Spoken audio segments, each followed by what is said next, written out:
Olá, estamos começando mais um Farofa Crítica, um programa onde pensar é o nosso principal ingrediente.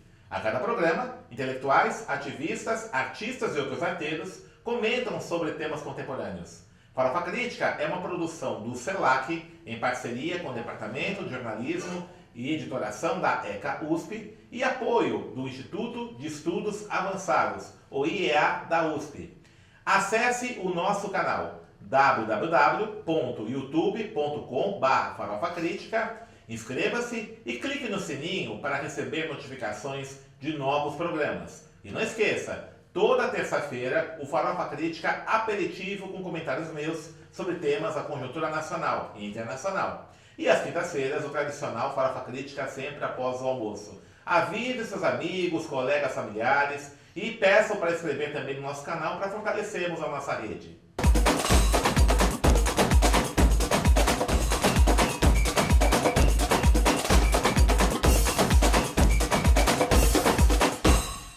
E o Farofa Crítica de hoje recebe Aloysio Marino, doutorando na Federal da ABC e pesquisador do Lab Cidades, coordenado pela professora Raquel Ronick, que tem estudado as culturas periféricas, as culturas populares.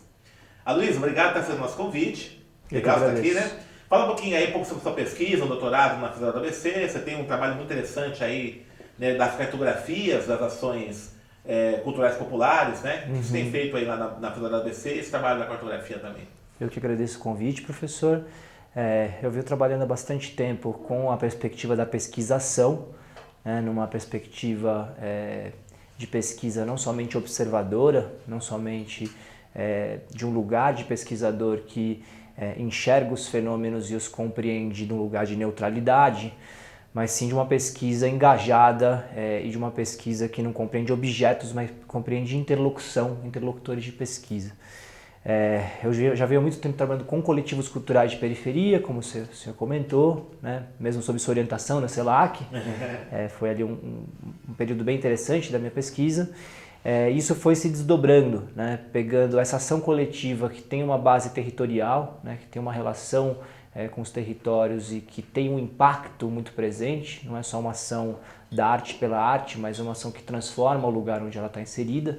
E a partir dessa perspectiva eu fui cada vez mais me aproximando dos estudos do território, principalmente na perspectiva do professor Milton Santos, da Geografia Humana, do território não como uma dimensão neutra, né, mas o território como um espaço que tem uma história, que é permeado por uma série de conflitos, né? E as ferramentas cartográficas, as cartografias, elas são um instrumento poderosíssimo para a gente conseguir desvelar essas camadas de conflito, de disputas, de violações, mas também de potências, de alternativas, que estão presentes nesses lugares, né? É importante falar um negócio agora que me chama a atenção, né? A questão das potências, né? Porque, tradicionalmente, os estudos sobre periferias, sobre comunidades periféricas, enfatizam muito as carências, né? As dificuldades, a ausência de serviços públicos, a desigualdade. Entretanto, a gente observa, né, que tem uma potência, né, presente nesses sujeitos, sim, que expressa a partir de ações sociais, culturais, etc. Como é que que tipo de potência você percebe? Como é que isso se expressa, né, nos seus estudos aí? Perfeito. Acho que essa sua crítica ela é bem precisa. Inclusive tem um grande mestre nosso que recentemente faleceu, que é o José Soró, de Perus, do Quilombaque, e que ele trazia uma tríade de pensar o território periférico, que é a potência, mas também as ausências e as latências, né? Então, você pensar que as ausências foram historicamente estudadas pelo campo do urbanismo, pelo campo da formação desse território periférico como um território vulnerável, um território precário. As latências foram muito estudadas no campo das ciências sociais, pensando a dimensão da violência urbana, etc. Mas as potências foram deixadas muito de lado, né? A gente tem aí, mais recentemente, uma série de estudos que vão pensar, né, a potencialidade e as ações que são desenvolvidas nesses próprios territórios com possibilidades para reconfigurar uma outra alternativa, né? Hoje a gente vê nas periferias de São Paulo e das metrópoles latino-americanas uma presença muito forte de coletivos culturais, de cursinhos comunitários, de redes de articulação, né? Tanto no sentido combativo, de denúncia, né, de garantia de direitos, mas também no sentido de proposição, né? A gente vê uma série de práticas, de ações que pensam uma alternativa aos lugares, né? Tem alguns exemplos práticos. O pessoal do Quilombaque, em Perus, que conseguiu, numa ação conjunta ali no território, inclusive inspirar um instrumento do plano diretor, que é o território do interesse da cultura e da paisagem. É um exemplo de uma ação que surge no âmbito da luta, da resistência, pensando a questão da memória, da cultura e da paisagem, e que vira um instrumento do plano diretor. A gente tem ações, por exemplo, na Ilha do Bororé, no Grajaú, que é extremo sul de São Paulo, em articulação com a escola pública, território, ações de cultura, sustentabilidade, que transformam essa realidade. A gente tem São Mateus em Movimento, que tem um trabalho de articulação territorial também muito interessante, conseguiu transformar, junto com os coletivos como o Grupo OPNI, um bairro numa grande galeria de arte, que além de ter essa expressão da beleza, também tem um sentido de pertencimento aflorado, um sentido de orgulho de estar nesse território e também de articulação. Você vê que essa ação ao longo dos anos, que não é uma ação que começa e termina, mas ela é uma ação duradoura, ela tem impactos muito mais amplos do que só uma questão estética ou meramente artística. Uhum. Como é que você enxerga essas potências periféricas na resistência a esse crescimento dos mecanismos de repressão? Né? Nós estamos vivendo um governo com traços abertamente fascistas, né? Uhum. E isso tem resultado aí num aumento da violência nas periferias. Né? Como é que essas potências têm possibilitar uma resistência a esse processo? Eu acho que tem, em primeira medida, a questão das denúncias. Né? A gente tem, hoje, muito também propiciado pelas tecnologias da informação, possibilidade de fazer denúncias. As cartografias também entram nesse sentido de cartografar as violações que acontecem nos territórios.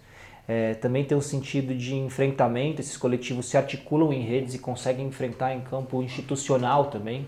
Você vê, por exemplo, as tentativas de implementação do excludente de licitude. Uhum. Você tem uma série de coletivos e grupos articulados em âmbito institucional e que conseguiram barrar duas tentativas de implementação, né, de ampliação, que esse sistema já existe, né, na Câmara.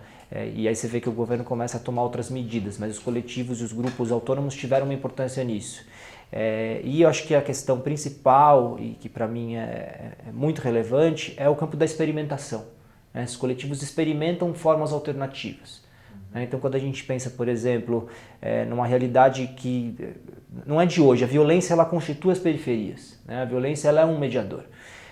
Então, você pensar o trabalho de grupos que conseguem ressignificar esse espaço, muitas vezes marcado pela violência, e traz uma outra alternativa, traz uma outra perspectiva e com identidade, porque são pessoas que moram no território, então conseguem dialogar, muitas vezes com o jovem que o técnico da medida socioeducativa, que o educador que sai da academia não consegue conversar, né, não consegue ter um repertório comum. Você vê que tem experiências nesses territórios que podem traçar caminhos, né? Porque a gente experimentou, né, no campo da política institucional, a repressão há muito tempo. Né? Mesmo nos governos democráticos a gente teve ampliação do genocídio, a gente teve ampliação do encarceramento da população jovem. Né? Uhum. Agora a gente vê um período ainda mais complicado em que isso tudo parece querer ser legitimado. Né? Mas a gente tem um histórico muito complicado e ao mesmo tempo a gente tem experiências que podem ser alternativas nesse sentido também, para diminuir a violência e construir outras realidades nesses territórios. Você não acha que, você comentou agora que nos governos progressistas, né, continuou o processo de violência, né, genocídio e tal, ainda há uma dificuldade desse campo progressista, da esquerda institucional entender esses movimentos? Como é que você chega a isso? Com certeza, com certeza. Eu vejo que tem um sentido de entender essas lutas, entender esses atores como coadjuvantes, né? De entender a cultura como algo de não tanta relevância. Eu costumo, recentemente eu pensei numa frase que eu venho repetindo, que é: se a gente tivesse para cada igreja universal um ponto de cultura, a gente com certeza estaria num outro cenário hoje de articulação política e de articulação de ideias nesses territórios. Não estou aqui demonizando a igreja evangélica, muito pelo contrário. Né? Acho que a gente tem que respeitar todos os credos e as religiões. Mas a forma como essa ideologia neopentecostal modificou, né, as subjetividades na periferia, que tinha na década de 80 um sentido de solidariedade muito forte pelas comunidades eclesiais de base, e hoje tem um sentido que é essa união do neopentecostal, do neoliberal, do eu sozinho vou vencer pelos meus méritos, né? Você teve uma transformação total na cultura desses territórios. E ao mesmo tempo você tem esses grupos trabalhando há muito tempo, mas eles foram sempre escanteados, né? Acho que o exemplo da política dos pontos de cultura mostram isso. Foi uma política maravilhosa, um desenho incrível, né? Até o livro do Célio Turino, Brasil de Baixo para Cima, a experiência dos pontos de cultura, é ali uma lição de como poderia ser trabalhada a política cultural. Só que esse programa ele foi esvaziado dentro do próprio governo petista. E por que você acha que aconteceu isso? Uma incompreensão? Eu acho que é incompreensão e questão de prioridades. Acho que a gente teve como prioridade a questão da ascensão social a partir da renda. Até o próprio companheiro Bruno Ramos ele tem uma frase que eu acho que é legal, que ele fala: a vida das pessoas no governo do Lula melhorou da porta para dentro. Então você teve acesso à renda, a crédito, comprou TV, comprou carro, maravilhoso, maravilhoso. As pessoas nunca tiveram isso.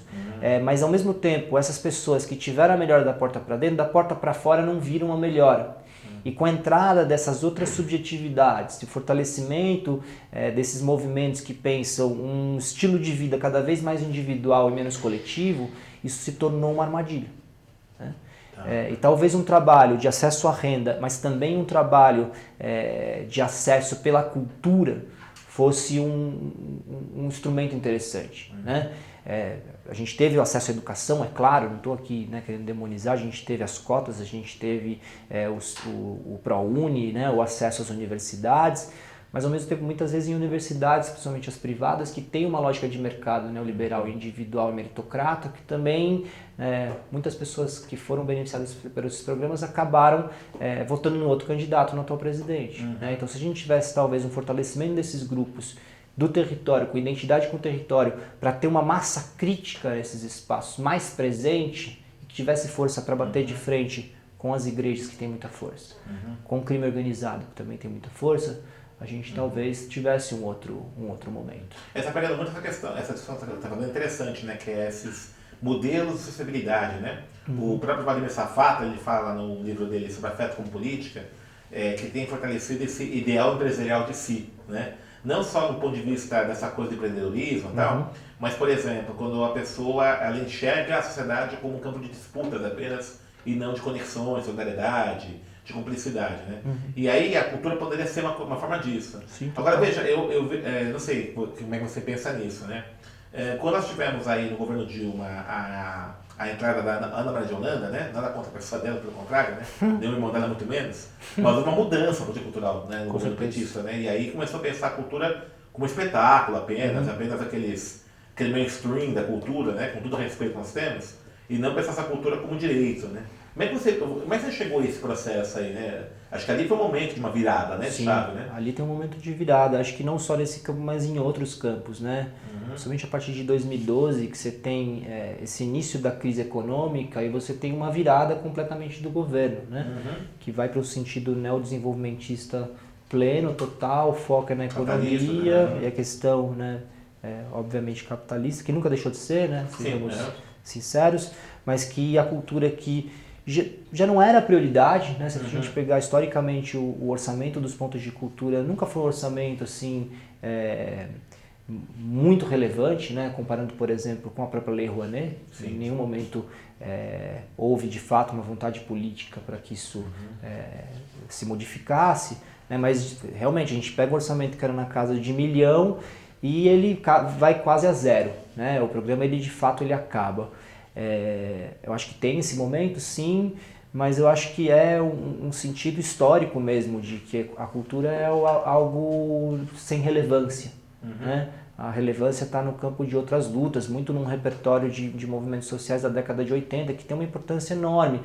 Mas você mesmo já disse em alguns encontros, eu lembro muito bem, né?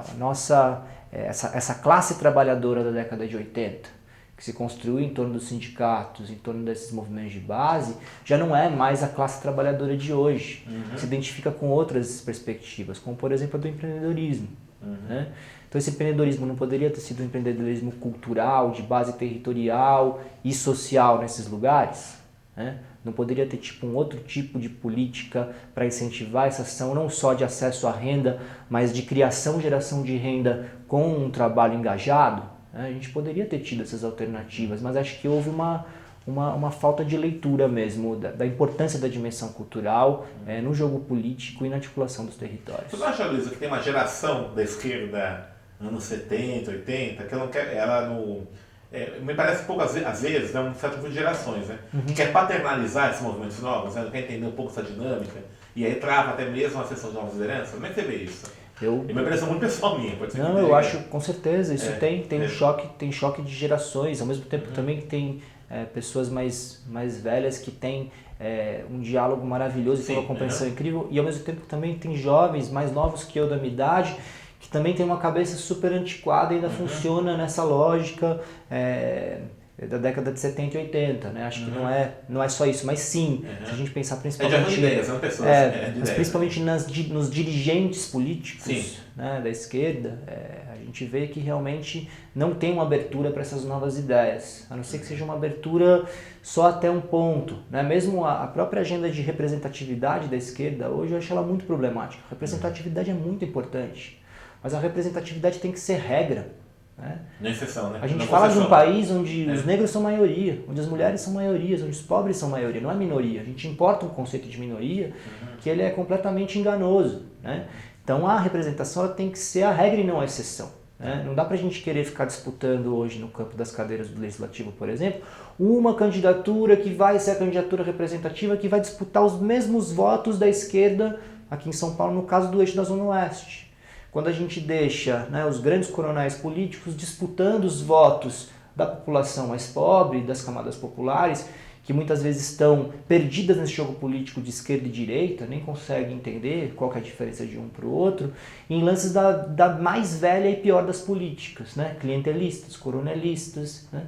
Então a gente está atuando num sentido de entender essa representatividade, acho que penso principalmente nos dirigentes da esquerda, que é muito complicado e que pode até dar arma para o inimigo, sabe? Dessa coisa. Não, é a divisão da sociedade. Como assim a divisão da sociedade? Foi na maioria da sociedade. Então a cara do nosso Congresso tem que ser preta, tem que ser mulher, não pode ser uma representação apenas. Então acho que a gente tem que pensar esse jogo político mais amplo. Né? Não pode ser uma coisa, né, de uma boa prática, de um bom caso, uma coisa meio de acupuntura, que eu vejo que esse é o espaço que se abre. A gente precisa mesmo de uma ruptura. Né? Tem movimentos que pensam isso, mas ainda não estão na dirigência, né, e na coordenação dos movimentos de esquerda. E você vê perspectiva para isso acontecer? Eu acho que a gente vive um momento de ruptura. Tá. Né? E esse momento de ruptura pode ser um momento para isso. Acho que as coisas estão cada vez mais tensionadas. Né? Se pegar a própria candidatura do Douglas, né, na última eleição, quando ele denuncia o próprio PSOL, das práticas do PSOL e como que isso aconteceu. E olha que é o PSOL, nem é o PT, o grande partido de esquerda. Né? A gente tem movimentos de tensionamento disso. E acho que esse debate está cada vez mais acontecendo. Tá. Mas acho que não é uma coisa de curto prazo. Acho que as eleições de agora vão ser um termômetro, mas acho que ainda também temos um erro, que eu vejo até muitos colegas, amigos, que se mobilizam apenas em torno das eleições, quando a gente tinha que se mobilizar no outro sentido. Isso é muito interessante, né? Também outra tendência da esquerda, né? Pensar só na escala eleitoral, né? De uns tempos para cá, né? Parece que o que mobiliza, né, essas organizações e o que chama atenção são as eleições, né? Então tudo é em função disso. Então, por exemplo, de repente, assim, até mesmo apoiar uma política cultural como essa, né, de baixo para cima, como é que se enxerga, Maria? Isso rende ou não dividendos eleitorais, né? Como é um projeto de longo prazo, né, então isso é deixado de lado. Total.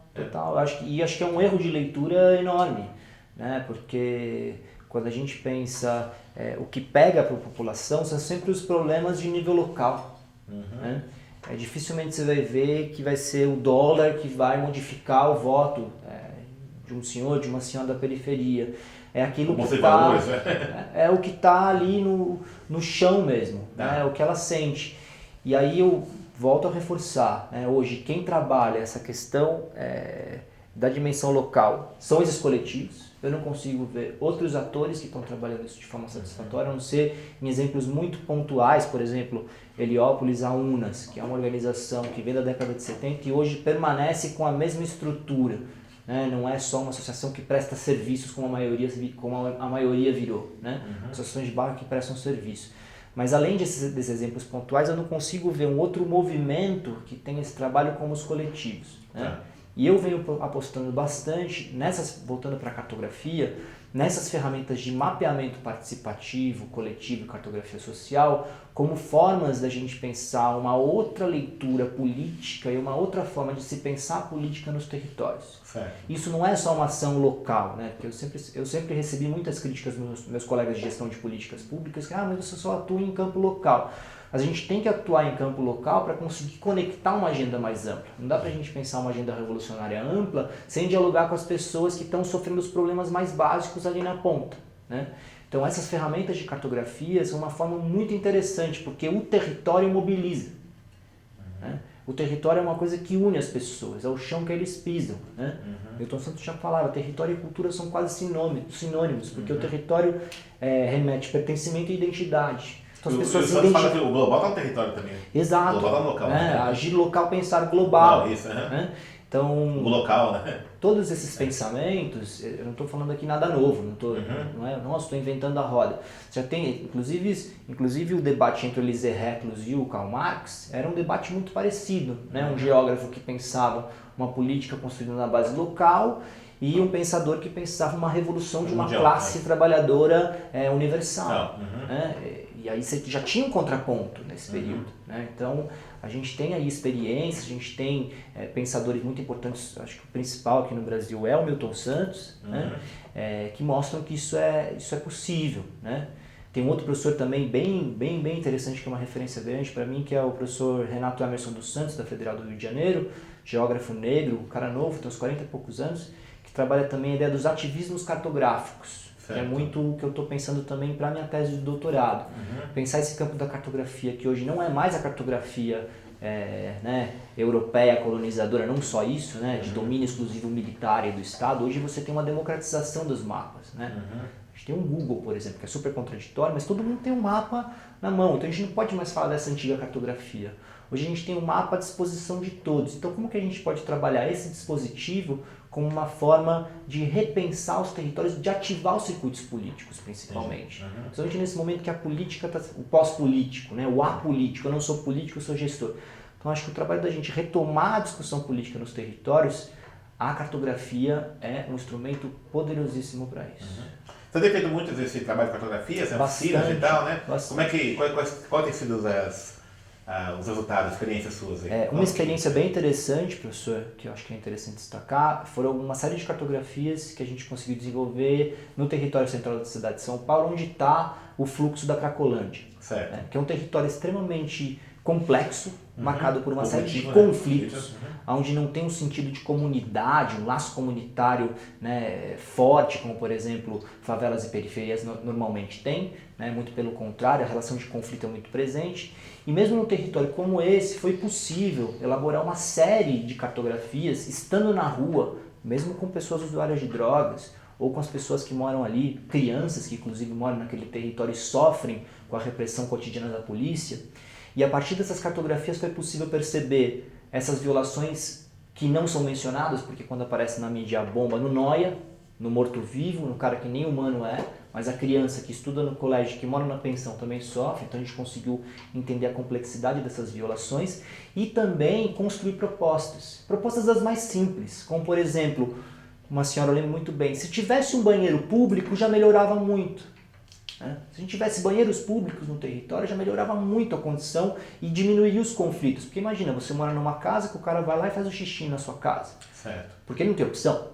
Não é porque ele é um demônio e tem que tocar bomba, não é isso. Mas também, poxa, não é simples morar num território desse. Né? Então a gente conseguiu construir uma série de alternativas e constituir inclusive um plano, que é um plano urbanístico social chamado Campos Elíseos Vivo, que está disponibilizado no site mundarel.org.br, porque a gente constituiu uma articulação entre universidades e movimentos sociais de diferentes matizes, chamado Mundaréu da Luz, inspirado no disco do Plínio Marcos, que é o Quebradas do Mundaréu, que ele fez com o Toniquinho Batuqueiro e com o Geraldo Filme, e pensando nesse mundaréu de pessoas, coletivos e grupos que atuam nesse território, até então de forma um pouco mais fragmentada, e unificar esses repertórios para pensar um planejamento para esse lugar. Okay. Né? E não é um planejamento só mediado pelo técnico urbanista, é um planejamento onde o artista participou, onde o redutor de danos participou, onde a moradora participou, onde o rapaz que utiliza drogas e que está no fluxo da Cracolândia participou, que a criança participou. Então é uma forma de se planejar o território a partir das necessidades e dos desejos daqueles que circulam, vivem e trabalham ali.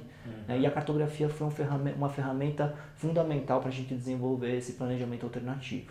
Bacana. Se alguém quiser, algum movimento social, coletivo, quiser contar com você para uma cartografia, uma oficina dessa, acessa, como é que te contata? Tem um site? Como é que é? Eu ainda estou nas redes, mas eu estou junto com algumas amigas, em breve vai sair, a gente está formatando uma plataforma, uma rede que vai pensar essas cartografias sociais, muito inspirado nos ensinamentos do José Soró, que eu mencionei, que era um griot, né, um cara que produziu muita coisa, tem muitas falas dele, ele é um cara que escrevia pouco, não sem anotações, e a gente está num trabalho agora de resgatar um pouco o que ele trouxe como legado, e a ideia é que essa plataforma dê continuidade a esse trabalho que ele está fazendo. Então, em breve vão ter boas notícias aí.